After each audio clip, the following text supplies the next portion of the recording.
donc, on parle patrimoine et on parle de vos finances personnelles à la mi-journée, chaque vendredi dans Smart Bourse, avec deux invités à mes côtés en plateau. Jérôme Dédéian, le président de Mon Partenaire Patrimoine. Bonjour et bienvenue, Jérôme. Bonjour Grégoire. Et Nicolas Lefebvre, associé fondateur du cabinet Eodia, qui est avec nous également pour cette demi-heure. Bonjour Nicolas. Bonjour Grégoire. Bienvenue. Jérôme, je commence avec vous. C'est le sujet qui monte. Que faire avec l'épargne Covid accumulée par les Français? Une épargne qui s'est accumulée de manière non souhaitée. Évidemment, en France, le débat arrive très rapidement sur l'idée d'une taxation, modulo qu'on aime taxer tout ce qui bouge ou tout ce qui ne bouge pas, en l'occurrence en France. Il y a quand même un vrai sujet, Jérôme, derrière cette épargne qui s'est accumulée, notamment chez les ménages les plus aisés. Exactement. De quoi on parle, hein? On parle finalement de la conjugaison de deux conséquences de la crise sanitaire. La première, c'est une dette publique spécifique à la crise sanitaire qui s'est accumulée à hauteur de 215 milliards d'euros. C'est 140 milliards pour le budget de l'État, c'est 75 milliards pour la sécurité sociale.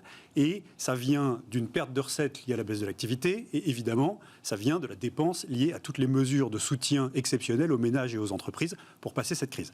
Et puis juste à côté de ça, vous avez une épargne qui s'est accumulée. Alors elle s'est accumulée pourquoi ? Parce que les gens ne pouvaient pas consommer, ils étaient confinés chez eux, il y avait énormément de choses, de postes de dépenses, loisirs, culture, voyages, etc., qu'on ne pouvait pas activer, entre guillemets.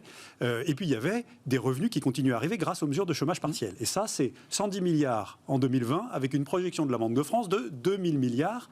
200 milliards à la fin de l'année 2021. Et donc 215 milliards de dettes exceptionnelles Covid, 200 milliards de surépargne, qui, aux surprises, ont été accumulés par tous les gens qui n'avaient pas besoin de dépenser leur argent pour survivre, donc par les plus aisés. Vous avez évidemment tous les ingrédients pour que dans le débat public montent les taxonomes, entre guillemets, c'est-à-dire ceux qui veulent tirer sur tout ce qui bouge et qui disent la solution est là, 200 milliards d'un côté, 200 milliards de l'autre, si on faisait une annulation de ça. Bruno Le Maire semble quand même mettre des garde-fous. À ce stade, il dit c'est un non ferme. Alors, est-ce que c'est un non définitif? On verra, mais en tout cas, il préfère peut-être passer par ou déplacer l'enjeu du débat. C'est un non ferme de Bruno Le Maire et j'espère qu'il sera suivi, évidemment. En fait, ce qui se passe, c'est que c'est évidemment une idée qui est complètement fausse, c'est un gros contresens et en plus, ce serait une mesure complètement néfaste. Alors pourquoi c'est un contresens? Parce que 200 milliards, ça veut dire que si on voulait apurer la dette Covid, plutôt que de la cantonner, de la pousser sur 200 ans, il faudrait bien confisquer ces 200 milliards. Donc vous imaginez la spoliation en matière de liberté publique. Et quand bien même vous diriez non, je vais juste faire une surtaxe sur la totalité de l'épargne financière des Français, 200 milliards, ça fait à peu près 4% des 5 000 milliards d'épargne financière des Français. Qui est prêt? Est-ce que le corps social des épargnants, y compris les épargnants les plus populaires, sont prêts à accepter 4%? Et si vous enlevez l'épargne populaire et que vous ne taxez que les gros épargnants, les gros patrimoines, vous allez retomber sur un prélèvement confiscatoire. Donc ça, c'est évidemment le contresens numérique, entre guillemets. Et puis, il y a évidemment un contresens, je dirais, essentiel à comprendre, qui est que la mesure serait néfaste, puisque, en fait, cette épargne accumulée, c'est le principal levier dont nous disposons pour la relance. Pourquoi? Parce que quand ça va rouvrir, une partie de cette épargne va revenir consommer, et donc elle va soutenir l'activité de façon substantielle, et une autre partie, c'est de l'épargne qui est justement détenue par des ménages aisés, qui peuvent mobiliser sur des produits plus risqués, qui vont financer la reprise, et notamment les investissements en fonds propres dont nos entreprises ont besoin. Et donc il faut en faire un levier de relance, et non pas du tout, évidemment, un levier de taxe avec effet d'agence de l'État. C'est quoi une bonne idée pour... Alors, la partie dépenses de consommation, on verra ce qui se retrouve dans la dépense de consommation. Certains économistes craignent que ça ne soit que marginal. Mais il y a toute la partie investissement, effectivement. Quelle serait pour vous, Jérôme, une bonne manière d'orienter cette épargne vers un investissement productif, comme on dit? Alors, exactement. Là, l'idée, c'est comment est-ce qu'on incite les gens à reprendre des risques avec cette épargne. Alors, il y a quand même un contexte de marché qui incite les gens à prendre du risque, puisque cette épargne, elle est allée beaucoup sur des livrets à des comptes courants, mais il y a quand même une partie qui est déjà investie à risque. Et pourquoi? Parce que les gens cherchent du rendement. Et donc, il faut en fait pousser à mort toutes les solutions d'épargne préexistantes qui permettent de flécher cette épargne excédentaire vers le financement de l'économie réelle et les fonds propres de nos boîtes. Donc, on va les citer, c'est assez simple, c'est le PEA et le PEA-PME.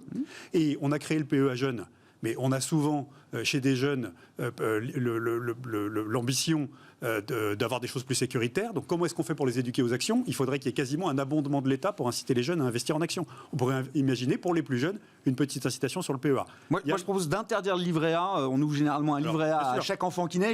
Ouvrez un PEA. N'ouvrez plus de livret A, ouvrez un PEA. Ou ouvrez un PER. Ou un PER, oui. Le PER est un super PEL pour les jeunes, puisqu'ils ont leur propre plafond épargne retraite et qui peuvent l'utiliser pour amorcer l'achat de leur résidence principale. Bon.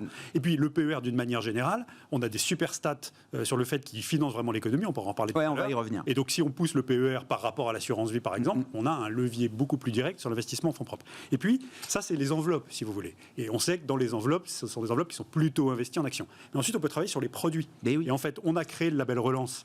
Bon, le label Relance, c'est une super bonne idée parce que ça permet de contourner un peu le côté Union européenne des fonds éligibles au PEA, au PEA-PME.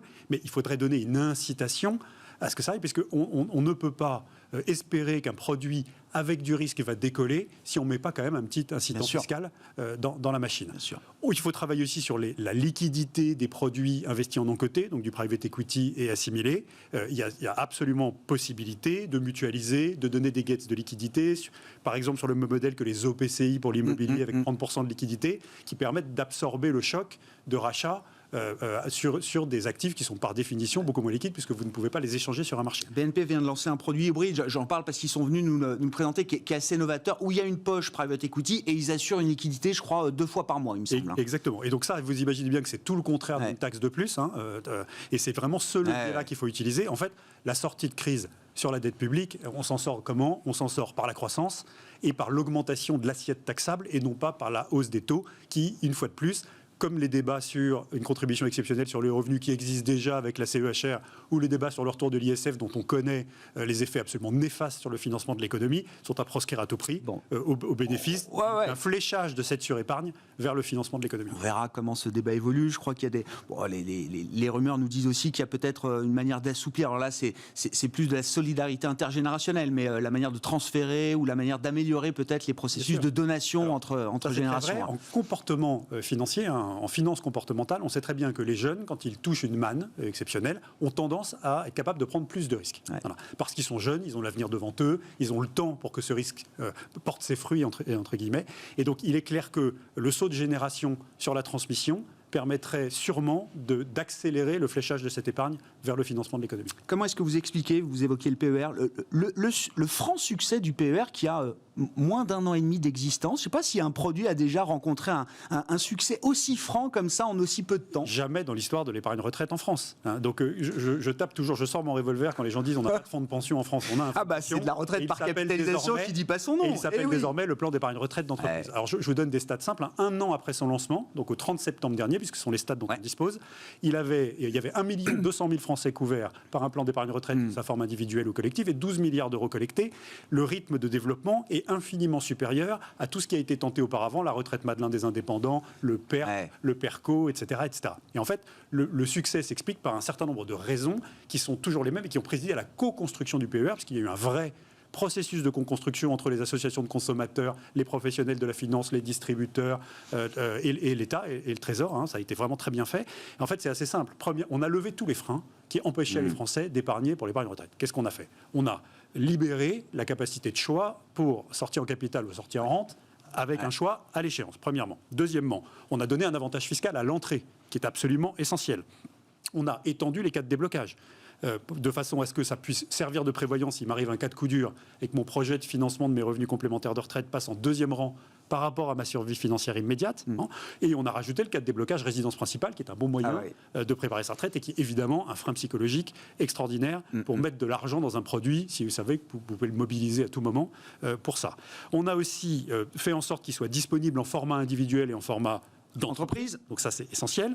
On a organisé sa transférabilité tout au long de sa vie et de sa carrière d'un prestataire à l'autre pour permettre de faire jouer la concurrence. Et sur le plan concurrentiel, on a organisé une libre concurrence entre des solutions assurantielles intermédiées par le bilan des assureurs et des solutions bancaires et ou d'épargne salariale portées par des banques avec l'intégralité du risque qui est pris par l'épargnant. Cette concurrence fonctionne. Et puis, je termine en disant qu'on a mis une petite passerelle temporaire, mais on espère que c'est du temporaire qui va durer, de recyclage de l'assurance vie en franchise de fiscalité pour alimenter le PER. Et donc, je recycle en franchise de fiscalité et j'obtiens ma réduction d'impôt, enfin ma déduction fiscale à l'entrée. Voilà. Et puis, il y a un dernier point qui me tient particulièrement à cœur. Vous savez que je suis vice-président de Planète CSCA, le syndicat du courtage d'assurance. Et on a mobilisé la distribution comme jamais. Car c'est un produit qui ne s'achète pas, c'est un produit qui se vend. Il doit être conseillé. Il y a un problème de devoir de conseil. Il n'est pas pour tout le monde. Il y a des sujets d'allocation d'actifs vraiment pointus. Il y a des sujets de calcul de disponibles, notamment pour les indépendants, l'interdépendance entre le plafond Madelin et le plafond épargne retraite classique. Tout ça, la distribution s'est mobilisée et elle n'est pas pour rien dans le succès de ce produit. C'est le PER qui n'a rien envie à l'assurance vie, finalement. Modulo peut-être la question de la succession et de l'assurance décès qui reste quand même le principe fondamental de l'assurance vie, mais tous les avantages sont du côté du PER. Je suis prêt à tenir à la disposition de tous les auditeurs de l'émission et même professionnels, confrères et néanmoins concurrents, le petit simulateur qu'on s'est fait, c'est Mon Partenaire Patrimoine, pour comparer assurance vie et PER. Donc sur le plan de la capitalisation pure, comme vous épargnez plus puisque vous êtes en franchise d'impôt, en fait le pouvoir de la capi fait que même avec les conditions fiscales de sortie, à hypothèse de rendement équivalent, c'est plus favorable à l'assurance vie en net récupéré à la sortie, point 1. Et donc il reste l'argument successoral. Et en fait, c'est exactement le même raisonnement. D'abord, tant que vous avez 70 ans, vous êtes dans la même fiscalité, match nul, entre l'assurance vie et le PER. Au-delà de 70 ans, il y a une grosse réduction des avantages fiscaux du PER dans sa version assurantielle. Mais c'est complètement compensé par la puissance de la CAPI sur une somme plus élevée au départ. Et donc, même si vous payez les droits de succession, le net transmis après 70 ans sur un PER à hypothèse de rendement équivalent. Et dans la plupart des cas, je pourrais vous montrer la matrice. En fait, le seul cas ou les seuls cas où vous avez un désavantage, c'est si votre tranche marginale d'imposition augmente fortement à la retraite. Si vous pouvez être dans cette situation-là, je vous félicite. Si vous avez un autre sujet ou d'autres sujets à traiter. Bon, et la moitié de la collecte s'est fait en UC. Alors ça, c'est extraordinaire, c'est-à-dire que c'est un des produits qui finance le mieux l'économie, et donc pour la relance, ça va être extraordinaire, puisque sur la partie PER assurantielle, on est monté à la moitié d'unités de compte, c'est les stats que nous donne la Fédération française de l'assurance, 48% d'unités de compte, bon, je vous le fais à 50, et notamment grâce à la gestion pilotée par défaut, qui est vraiment gestion pilotée retraite, et sur la partie PERECO, c'est-à-dire plan d'épargne retraite collective dans sa forme entreprise pour tout le monde, on est à 60% d'actions. 60% d'actions dans les encours. C'est extraordinaire. Merci beaucoup. C'est génial. Merci Jérôme. Jérôme Dédé, président de Mon Partenaire Patrimoine avec nous dans Smart Bourse à la mi-journée.